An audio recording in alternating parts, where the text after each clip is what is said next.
Hello everyone and welcome to the Unacademy. क्या आपको मेरी आवाज़ आ रही है? All of you very very good afternoon, good evening, जिस आप देख रहे हो।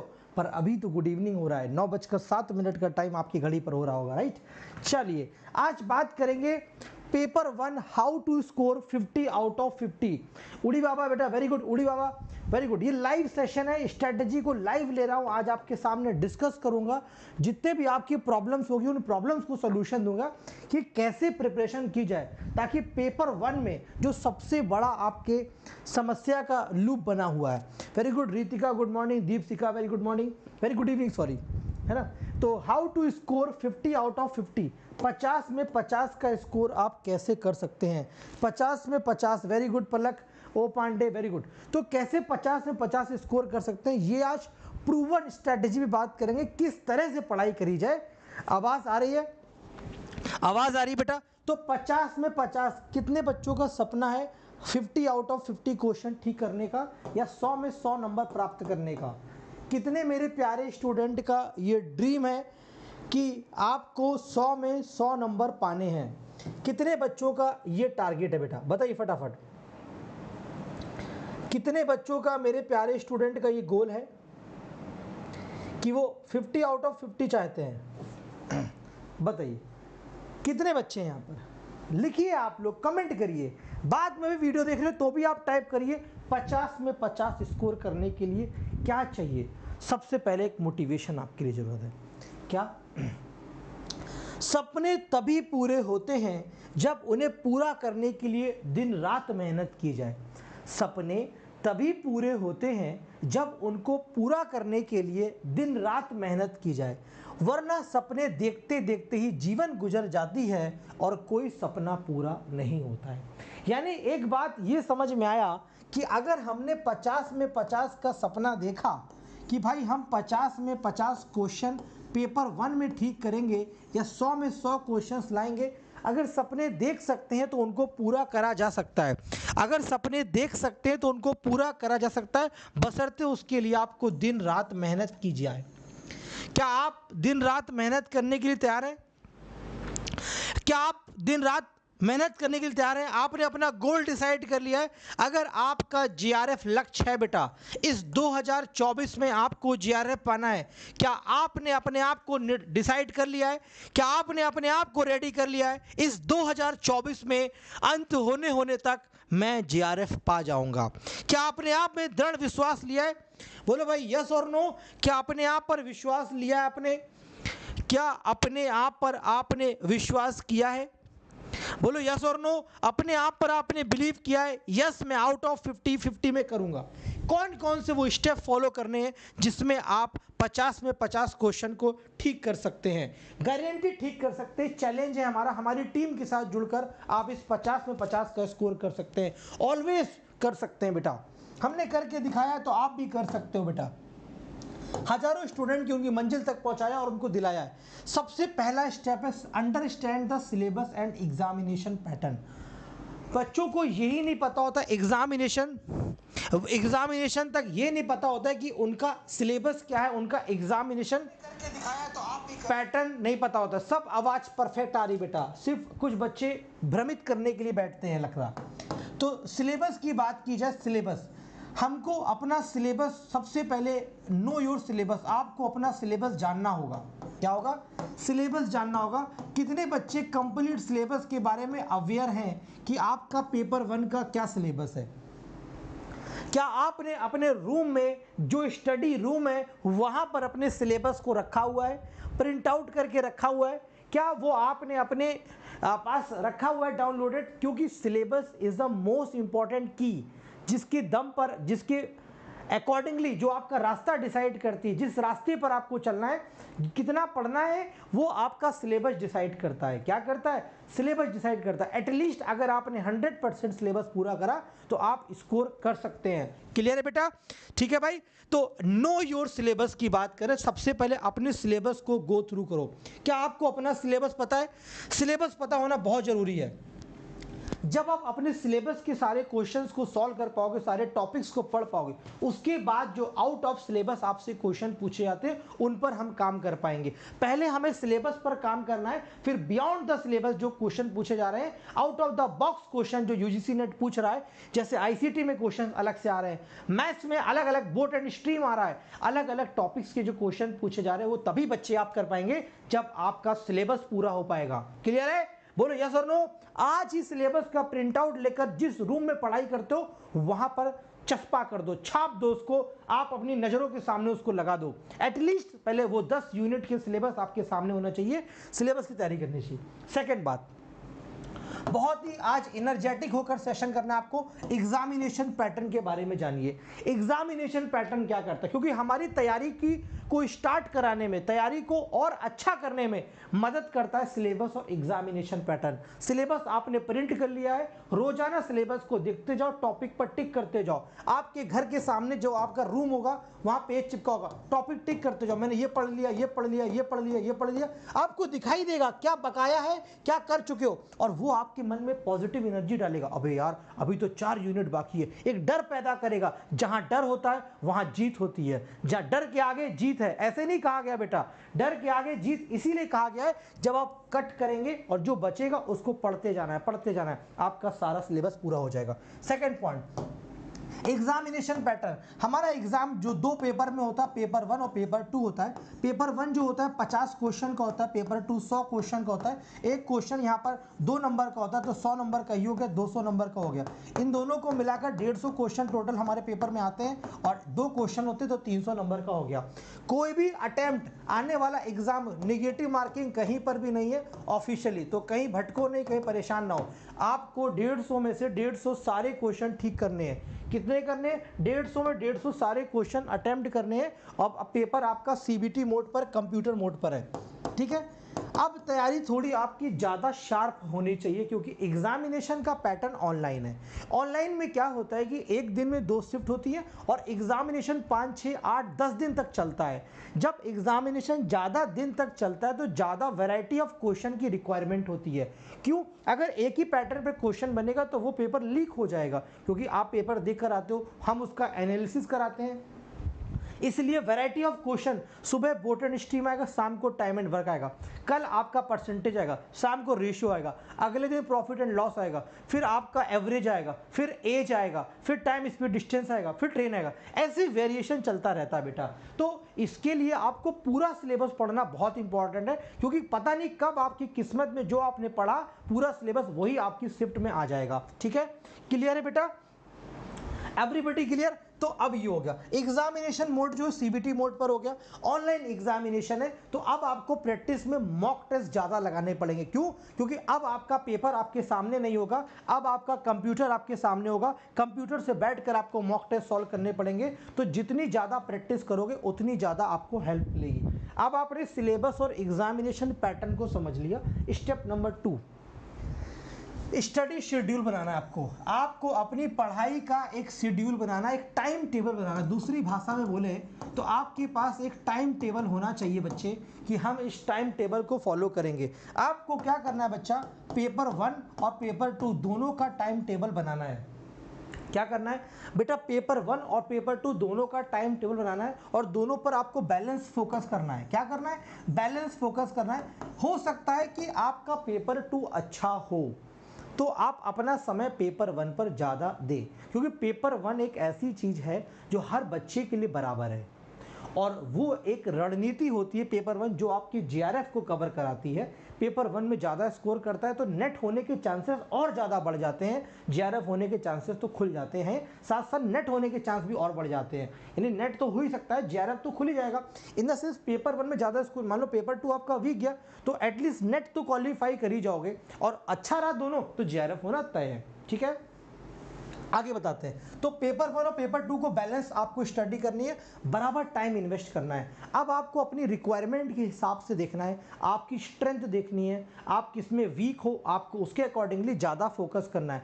ये शेड्यूल आप खुद बना सकते हो, क्योंकि इसमें आपको ज़्यादा अच्छे से पता है। अगर आपका मैथ, रीजनिंग, डीआई, आईसीटी ये सब वीक है तो पेपर 1 में थोड़ा टाइम इन्वेस्ट करो, प्रैक्टिस करो, रीडिंग कॉम्प्रिहेंशन रोज लगाओ, डेटा इंटरप्रिटेशन की रोजाना प्रैक्टिस करो। ये सब आज से करना है आपको, दिसंबर 2024 और रीनेट एग्जामिनेशन दे रहे हैं। क्योंकि अगर आप अभी भी बैठे रहेंगे, वेट करेंगे कि कब हमारा एप्लीकेशन फॉर्म आएगा, तो उसमें आप अपना टाइम बर्बाद करते हैं और अंत में क्या होता है, जल्दी जल्दी पढ़ना पड़ता है, वहाँ से सिलेक्शन नहीं होता है। सिलेक्शन तभी होता है बच्चों जब आप टाइम दिया जाता है। सहूलियत से जो बच्चा पढ़ता है सहूलियत से उसका सिलेक्शन भी होता है। मेरी बात समझ में आ रही है? बोलो भाई यस और नो। अनुपम मैं अभी सुनता हूँ। स्टडी शेड्यूल अब आपने बना लिया है ना। स्टडी शेड्यूल में आप ऐसे बना सकते हो कि भाई पेपर 1 को मैं आप क्या करूँगा, 4 घंटे पेपर 1 को दूंगा मैं स्टार्टिंग में, और पेपर 2 को मान लो मैं 6 घंटे दूंगा। अगर आप डेली 10 घंटे पढ़ना चाहते हो, आपके अंदर स्टेमिना है, आपके पास टाइम है, यहाँ पर 3 घंटे कर लो, इसको 5 घंटे कर लो। अगर 8 घंटे पढ़ना है, अगर 7 घंटे पढ़ना है, तो 6 घंटे पढ़ना है तो इसको 2 घंटे कर लो, या 2.5 कर लो, इसको 3.5 घंटे कर लो, इसको 2 घंटे कर लो, इसको 3 घंटे कर लो। इसके अकॉर्डिंग टाइम सेट कर लो। और आप डिसाइड कर लो कि अभी जुलाई का महीना चल रहा है, तो पेपर 1 की मैं कम से कम जुलाई के महीने में 2 यूनिट अच्छे से पढ़ लूँगा, 2 यूनिट अच्छे से कर लूँगा, 2 या 3 कर लूँगा। ऐसे पेपर 2 में मैं 3 यूनिट जुलाई में ख़त्म कर लूँगा। अगस्त का महीना जब आएगा आप टारगेट कर लो, उसी यूनिट टारगेट कर लो कि भाई 3 यूनिट मैं यहाँ कर लूँगा, 3 यहाँ कर लूँगा। ऐसा सिलेबस का टारगेट करके चलो, शेड्यूल बनाकर। अगर आप सेल्फ स्टडी कर रहे हो और टीचर से पढ़ रहे हो, तब तो वो आपको पढ़ा ही रहे, आपके पास ऑप्शन है, ज़्यादा से ज़्यादा यूनिट को आप कवर कर सकते हो। ठीक है, आगे चलते हैं। तीसरा सबसे important point, quality study material and the notes. आप मुझे खुद बताइए, this is very important point और not? Is this very important कि नहीं? अगर आपके पास क्वालिटी स्टडी मटेरियल होगा, क्वालिटी नोट्स होंगे, तो आपका सिलेक्शन होगा। बोलो भाई यस और नो। अगर जैसे मान लो ये मेरे नोट्स हैं, एग्जाम्पल के तौर पर ये मेरे नोट्स हैं, अगर इन मेरे नोट्स यानी कि बहुत ही क्वालिटेटिव कंटेंट है जहां से एग्जामिनेशन में क्वेश्चन फंसता है, एग्जामिनेशन समझो कि हमारे नोट्स से बनाता होगा, क्योंकि हमारे पास इतना अनुभव है, आपको पढ़ाकर इतने बच्चों को जीआरएफ और नेट तक पहुंचाने के बाद का जो अनुभव है, सीबीटी मोड का बहुत अनुभव है। पिछले कई वर्षों के अनुभव में मैं आपको ये बता सकता हूं कि कौन सा क्वेश्चन किस यूनिट से कितना टाइप का क्वेश्चन आएगा। और इस बार मैं आपको 7 यूनिट्स, पेपर 1 में 7 यूनिट्स पढ़ा रहा हूँ। Teaching aptitude, research aptitude, mathematical reasoning, data interpretation, reading comprehension, logical reasoning, ICT, these 7 unit I am covering. तो अगर आपके पास क्वालिटी स्टडी मटेरियल होगा और नोट्स होंगे, तो आपकी तैयारी आसान हो जाएगी। आपको मेहनत नहीं करनी पड़ेगी, आपको 50 पेज की किताब, 500 पेज की किताब नहीं पढ़नी पड़ेगी। वो सब हमने पढ़कर उनको शॉर्ट नोट्स में कन्वर्ट कर लिया, उनका निचोड़ हम आपके सामने रखेंगे। आपको जस्ट वो कॉन्सेप्ट को देखकर प्रैक्टिस करनी है। क्या करनी है? प्रैक्टिस करनी है, राइट। जून वालों के लिए भी है, रीनेट एग्जाम वालों के लिए भी यही मदद करेगी बेटा। नोट वेरी जितने अच्छे नोट्स होंगे बेटा, एक स्टूडेंट की पूंजी क्या होती है बेटा, एक स्टूडेंट का कैपिटल क्या होता है, एक एसेट क्या होता है। हम कहाँ पर ज़्यादा इन्वेस्ट करते हैं? अपनी बुक्स पर, लाइब्रेरीज पर, कोर्सेज पर, स्कूल पर, कॉलेज पर, महंगे स्कूल को लेते हैं। ये नोट्स स्टूडेंट के लिए बहुत इंपॉर्टेंट होते हैं। आप सबसे पहली बात, अगर आप दिसंबर 2024 की तैयारी करें, अपने नोट्स खुद से तैयार करिए, सेल्फ नोट्स को प्रिपेयर करिए, क्योंकि जो आपके नोट्स होंगे वो बहुत मज़ेदार होंगे। मैं अपने नोट्स की एक झलक दिखाना चाहता हूँ, आईसीटी एंड गवर्नेंस की। अगर आपको दिख रहा हो, मेरे नोट्स हिंदी और इंग्लिश में मैंने लिखा हुआ है। ई गवर्नेंस में जब यूजर इलेक्ट्रॉनिक डिवाइस का उपयोग करते हैं, इंटरनेट के माध्यम से सरकारी सुविधाओं का लाभ लेता है, उसको गुड गवर्नेंस या ई एडमिनिस्ट्रेशन कहते हैं। जैसे income certificate, caste certificate, e ticket. Smart governance क्या होता है? स्मार्ट में एस सिंपल होता है, एम मोरल होता है, ए अकाउंटेबल होता है, आर रिस्पॉन्सिबल होता है, और टी ट्रांसपेरेंसी होती है। दीज काइंड्स ऑफ नोट्स आपको हेल्प करेंगे एग्जामिनेशन को ब्रेक करने में, एग्जामिनेशन को तोड़ने में। जब तक तोड़ेंगे नहीं तब तक छोड़ेंगे नहीं। तो इस तरह के नोट्स इंपॉर्टेंट है। अब आपने क्या करा, एक कॉम्प्रिहेंसिव नोट्स बना लिए, आपने एक अच्छा नोट्स बना लिया, एक बेहतरीन नोट्स की प्रिपरेशन कर ली। अब क्या करना है, उन नोट्स को शॉर्ट नोट्स में कन्वर्ट करना है बेटा। यूपीएससी एग्जामिनेशन हो चाहे जीआरएफ एग्जामिनेशन हो, किसी भी एग्जाम को क्रैक करने के लिए मेहनत तो करनी पड़ती है, आप चाहे मानिए चाहे ना मानिए। अगर यहाँ पर जो बच्चा बैठा होगा, लगातार मेहनत करता होगा, उसने नेट क्वालिफाई किया होगा या नेट से रह गया होगा या जीआरएफ से रह गया होगा, वो बच्चा बता सकता है सर वाकई मेहनत तो लगती है, स्मार्ट काम भी होता है, हार्ड वर्क भी होता है, टाइम देना पड़ता है और ज़िंदगी में एक बार पढ़ना पड़ता है किसी भी एग्ज़ाम को क्रैक करने के लिए। ये बात से कितने बच्चे मेरे एक्सेप्ट करते हैं?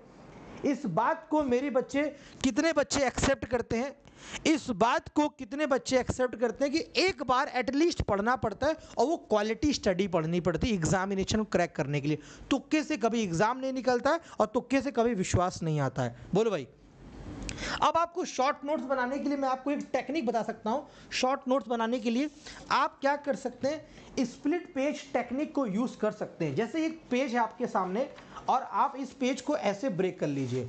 अब इस पेज के 4 सेक्शन आपको दिखाई देंगे, एक पोर्शन ये, एक 2 सामने और 2 पीछे, 4 पेज ब्रेक कर लिया। इसी में आप शॉर्ट नोट्स बनाइए। मैं आपको वैसे भी कम कॉन्सेप्ट्स देकर ज़्यादा चीज़ें समझाता हूँ, तो एक पेज में हमारे बहुत सारे कॉन्सेप्ट्स आ जाएंगे। तो ऐसे पेपर 1 के शॉर्ट नोट्स बना लो। अगर 10 से 15 पेजेस में आपके नोट्स खत्म हो जाते हैं तो सोचिए अब आपको 100 पेज की नोटबुक ना पढ़कर 15 पेज की एक नोटबुक पढ़नी होगी। तो 15 पेज में आपके मोटिवेशन आएगा, यार 15 ही पेज तो हैं, सुबह टहल रहे हो वो 15 पेज देख लिए, फ़ोन में फ़ोटो खींच लो, आप आराम से पढ़ते रहो, टहलते रहो, पढ़ते रहो, आपकी बहुत अच्छी प्रिपरेशन हो जाएगी। बार बार नोट्स देखोगे आपके मन में वो चीज़ बार बार छप जाएगी, कोई भी सवाल आएगा आप डायरेक्ट कर ले जाओगे। आगे चलते हैं। स्टेप नंबर 5 क्या कहता है?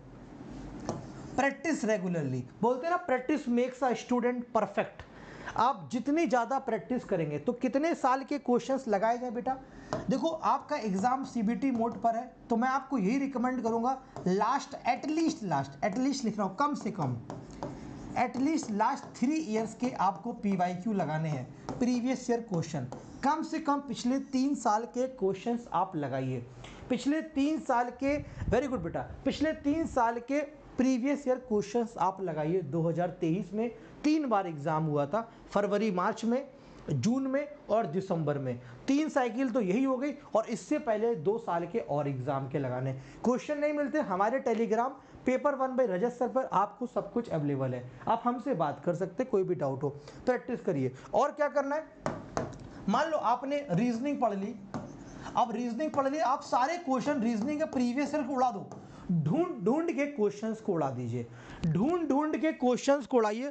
पेपर 1 के सारे क्वेश्चंस को करिए और प्रीवियस ईयर क्वेश्चन, जैसे मान लो मैथ में आपने परसेंटेज और पूरी मैथ पढ़ ली, अब आपका यही अगले 1-2 हफ्ते का यही टारगेट होना चाहिए कि मुझे मैथ के जितने भी प्रीवियस ईयर क्वेश्चन आए वो सारे लगा लेने हैं।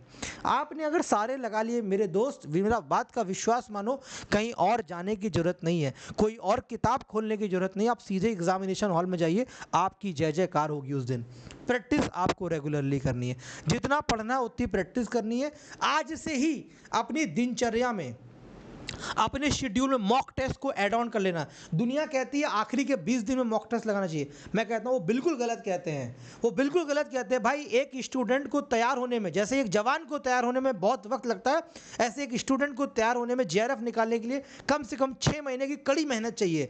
आप ये सोचो पिछले आखिरी के 2 महीने की मेहनत से निकल जाए, वो उन बच्चों का निकल सकता है जिनकी कैचिंग पावर अच्छी है। अगर आपकी अच्छी है तो माशाअल्लाह, सुभान अल्लाह। अगर आप बिल्कुल एवरेज स्टूडेंट हैं तो आपको 6 महीने के लिए तपना पड़ेगा, 6 महीने के लिए जलना पड़ेगा और 6 महीने के लिए मेहनत करनी पड़ेगी। तो उसके लिए आपको मॉक टेस्ट भी अभी से शुरू करने पड़ेंगे। हाँ, फ्रीक्वेंसी अभी कम होगी, आगे चल के बढ़ा लेंगे। अभी मान लो 1 मंथ में आप मॉक टेस्ट कितने लगा लो, 4 मॉक टेस्ट लगा लो। अभी आप 1 मंथ में केवल 4 मॉक टेस्ट लगा लो, ओनली 4 मॉक टेस्ट आप 1 मंथ में लगा लो। कितने लगा लो? 1 मंथ में ओनली 4 मॉक टेस्ट आप लगा लो, है ना। धीमे धीमे आप बढ़ाते जाओ, फिर वो हम लास्ट मोमेंट आएगा 1 महीने में 20-20 मॉक टेस्ट भी लगाएंगे, बट आज से ही करना पड़ेगा। आप सोचो कि नहीं मैं तो लास्ट में करूंगा, लास्ट कभी नहीं आता है। लास्ट में 1 से 2 मॉक टेस्ट देकर बच्चा कंप्यूटर को बंद करता है और बंद कर देता है, कॉन्फिडेंस टूट जाता है उसका। आज से अगर क्वेश्चन लगाना स्टार्ट करोगे, कॉन्फिडेंस बिल्डअप होगा, कमियां पता चलेंगी। जब तक ऊंट पहाड़ के नीचे नहीं आता तब तक उसको अपनी कमी का एहसास नहीं होता है। तो अपने अंदर की वीकनेस को कब पहचानोगे? अपने आप को सेल्फ इवेल्युएट करो, सेल्फ असेसमेंट करो, अपने आप को जानो, अपनी वीकनेस को जानो, तभी अपने आप की स्ट्रेंथ में कन्वर्ट कर पाओगे। बोलो यस और नो। आगे चलते हैं। स्टेप नंबर 6, हमने प्रैक्टिस करने के साथ साथ रिवाइज थोरोली। हमें क्या करना है, revision is the most important key, revision is the most important key. बच्चों हफ्ते का एक दिन डिसाइड कर लो, दुनिया जहां चाहे कुछ बदल जाए, चाहे कितना ज़्यादा पढ़ना पड़े, चाहे कुछ छऊ हो जाए, एक दिन ओरिएंटेशन होगा, ओरिएंटेड होगा only for the revision. In a 7 day you have to decide only a single day for the revision only. You have to decide Monday to Sunday, एक दिन आपको डिसाइड करना पड़ेगा फॉर द रिवीजन ओनली, जिसमें आपको revision करना है। Monday, Tuesday, Wednesday, Thursday, Friday, Saturday, Sunday, कोई भी एक दिन डिसाइड करिए। उस दिन जितना आपने पूरा उस हफ्ते में पढ़ा है उसको पूरा रिवाइज करिए। ये तो एक वीक का दिन हो गया। उसी मंथ में एक मंथ का भी दिन डिसाइड करिए, मंथ का एंड डे डिसाइड करिए, जो महीने का 30 तारीख या 31 तारीख होगा, उस महीने का पूरा जितना मैंने पढ़ा है उसको मैं रिवाइज करूंगा। अगर आपने इस स्ट्रेटजी को फॉलो करा तो आपका विश्वास बढ़ेगा। जब जुलाई से विश्वास बढ़ना स्टार्ट होगा तो दिसंबर में जाकर वो 100% हो जाएगा। एग्जामिनेशन आपका तैयार है फोड़ने के लिए। Step number 7, focus on weak areas. अच्छा एक बात बताओ बच्चों, आपको आपके वीक एरियाज कैसे पता चलेंगे? आप अपने वीक एरियाज को कैसे जानोगे? मुझे अपनी कमियां कैसे पता चलेंगी? जब मैं कोई एक ऐसा युद्ध लड़ाई लड़ूंगा, एक बैट्समैन को अपनी वीकनेस का पता चलेगी, यार मैं ये वाला शॉट नहीं मार पाता हूँ, जब उसके सामने वो वाली बॉल आएगी, जब उसके सामने ऊपर वाली बॉल आएगी वो उसको मार नहीं पाएगा। जब आपके सामने मॉक टेस्ट आएगा, जब आपके सामने मॉक टेस्ट आएगा और जब आपका स्कोर नहीं आएगा, जब आप उस टॉपिक के क्वेश्चन को हिला नहीं पाओगे, टच नहीं कर पाओगे, then you will realize that यार ये मेरी वीकनेस है। अगर ये मेरी वीकनेस स्ट्रेंथ में कन्वर्ट हो जाए, सिलेक्शन होगा तो मेरा यहीं से। तो आपको अपनी वीकनेस पर काम करना है। किस पर?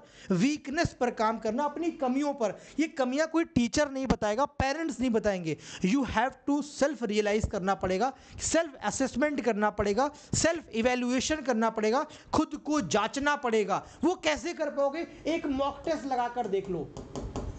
मॉक टेस्ट देकर आपको आपकी कमियां पता चल जाएंगी। अगर जब तक आप कमी को नहीं जानोगे, कई बार आपने देखा होगा पिछले 2 बार अटेम्प्ट से पेपर दे रहे हो, फेल हो रहे हो, पिछले 4 अटेम्प्ट से फेल हो रहे हो, पिछले 3 अटेम्प्ट से फेल हो रहे हो। ये लगातार असफलता का केवल एक ही कारण है, आपने अपनी कमियों पे काम नहीं करा, अपनी कमियों को नहीं जाना, सेल्फ इवैल्यूएशन नहीं करा। जब तक आप अपनी कमियों को नहीं जानेंगे तब तक आप उसे इंप्रूव नहीं कर पाएंगे। First of all you need to know कि what is your problem, what is your weakness, then आप उस पर काम करिए, उसको स्ट्रेंथ में कन्वर्ट करिए। मेरी बात समझ पा रहे हो? बोलो यस और नो। मॉक टेस्ट कैसे करना है वो बताऊंगा, जस्ट वेट बेटा।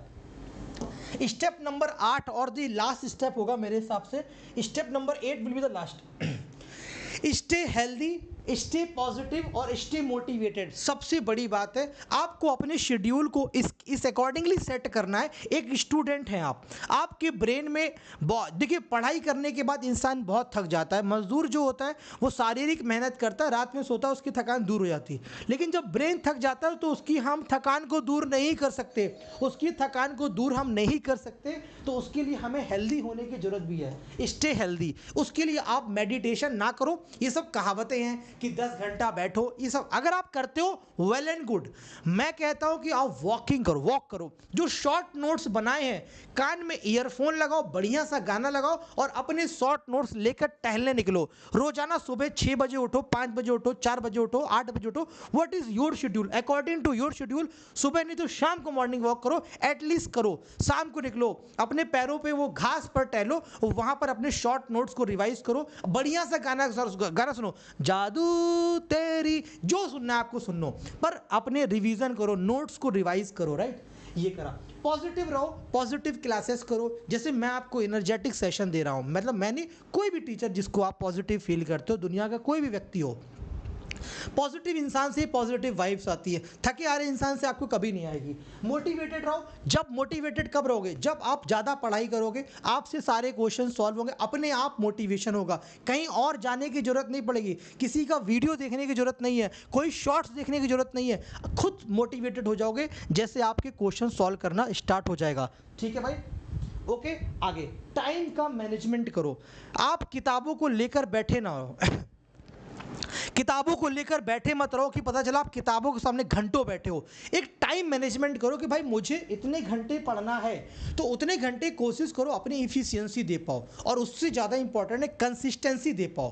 कंसिस्टेंस, लगातार पढ़ाई करो, लगातार पढ़ाई करो, कंसिस्टेंट रहो। रोजाना अगर 4 घंटे का शेड्यूल बनाया है तो 4 घंटे पढ़ना है, चाहे कितनी मौज काटो, 4 घंटे पढ़कर दिखाना है। तो this kind of schedule will help you to crack your examination and 50 में 50 स्कोर करने में हेल्प करेगा। ये सब कट ऑफ है जो आप देख सकते हो बेटा, और ये मेरा टेलीग्राम ग्रुप है पेपर 1 बाय रजत सर के नाम से, इसको ज्वाइन कर लो।